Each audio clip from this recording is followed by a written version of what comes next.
अम्मा आमना फरमाती हैं कि जब से मेरे बेटा इमाम अल-अंबिया सल्लल्लाहु अलैहि वसल्लम मेरे शिकम अतर में आया, मुझे कभी दर्द महसूस नहीं हुआ, मुझे कभी तकलीफ महसूस नहीं हुई, मुझे कभी कोई भी परेशानी नहीं उठानी पड़ी। और फरमाया जिस वक़्त हुजूर सल्लल्लाहु अलैहि वसल्लम पैदा हुए, यहाँ तो दुनिया के ऊपर बच्चे पैदा होते हैं, खून के अंदर लिथड़े हुए होते हैं, गंदगी के अंदर लिथड़े हुए होते हैं। फरमाया ऐसी कोई बात नहीं थी, इमाम अल-अंबिया सल्लल्लाहु अलैहि वसल्लम पैदा हुए, साफ शफाफ पैदा हुए, कोई साथ गंदगी नहीं आई, कोई चीज़ और नहीं आई। अल्लाहु अकबर। फरमाया साफ शफाफ। एक रिवायत के अंदर आता है कि उनके ऊपर नूर का एक लिबास भी था। अल्लाहु अकबर। तेरा मेरा बच्चा पैदा हो दाई नाड़ काटती है, तेरा मेरा बच्चा पैदा हो नर्स नाड़ काटती है, तेरा मेरा बच्चा हो डॉक्टर नाड़ काटता है। फरमाया जब इमाम अल-अंबिया सल्लल्लाहु अलैहि वसल्लम पैदा हुए, नाफ काटने की भी जरूरत नहीं पड़ी, उनकी नाफ भी कटी हुई थी। हज़रत उम्मु शिफा कहती हैं, फरमाया जब पैदा हो गए, मैंने फिर उसके बाद गौर से देखा, मैंने यूं महसूस किया कि ये बच्चा यहाँ मौजूद नहीं है, आने वाला बच्चा गैब है। अल्लाहु अकबर। अम्मा आमना ने भी देखा बच्चा गैब है। अम्मा आमना से भी रिवायत है, हजरत कुतैबा रज़ियल्लाहु तआला अन्हु अपने वाले से रिवायत करते हैं, वो तो ज़बूर इंजील के आलिम थे। अल्लाहु अकबर। वो फरमाती हैं कि हजरत आमना कहती हैं जब मैंने बच्चे को नहीं पाया मैं परेशान हो गई, लेकिन मैंने एक आवाज़ सुनी, एक कहने वाला कह रहा था कूफू बिहा लिल मशारिक़ि वल मगारिब।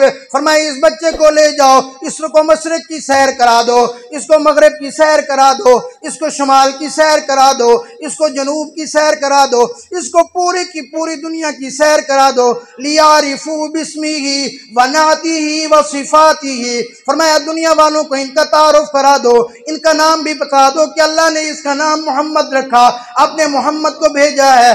पूरी की पूरी दुनिया वालों को बता दो, ओ परेशान लोगों अब तुम्हें परेशान होने की जरूरत नहीं है, ओ गरीबों अब तुम्हें परेशान होने की जरूरत नहीं है, ओ मजलूमों अब तुम्हें परेशान होने की जरूरत नहीं है, अब तुम्हारी गमखारी करने वाला आ चुका है।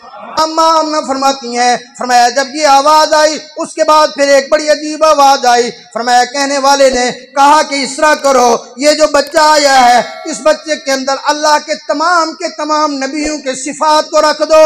फरमाया इसके अंदर हजरत आदम अलैहिस्सलातु वस्सलाम के अखलाक को रख दो, इसके अंदर हजरत शीश अलैहिस्सलातु वस्सलाम की मार्फत को रख दो, इसके अंदर हजरत नूह अलैहिस्सलातु वस्सलाम की बहादुरी को रख दो, इसके अंदर हजरत इब्राहीम अलैहिस्सलातु वस्सलाम की दोस्ती को रख दो, इसके अंदर हजरत इस्माइल अलैहिस्सलातु वस्सलाम की कुर्बानी को रख दो, इसके अंदर हजरत ईसाक अलैहिस्सलातु वस्सलाम की रजा को रख दो, इसके अंदर हजरत याकूब अलैहिस्सलातु वस्सलाम की बशारत को रख दो, इसके अंदर हजरत सालेह अलैहिस्सलातु वस्सलाम की फसाहत को रख दो, इसके अंदर हजरत लूत अलैहिस्सलातु वस्सलाम की हिकमत को रख दो, इसके अंदर हजरत यूसुफ अलैहिस्सलातु वस्सलाम के हुस्न जमाल को रख दो, इसके अंदर हजरत मूसा अलैहिस्सलातु वस्सलाम के जाहो जलाल को रख दो, इसके अंदर हजरत दानियाल अलैहिस्सलातु वस्सलाम की मोहब्बत को रख दो, इसके अंदर हजरत इलियास अलैहिस्सलातु वस्सलाम के वकार को रख दो, इसके अंदर हजरत अयूब अलैहिस्सलातु वस्सलाम के दिल को रख दो, इसके अंदर हजरत याकूब अलैहिस्सलातु वस्सलाम की बशारत को रख दो,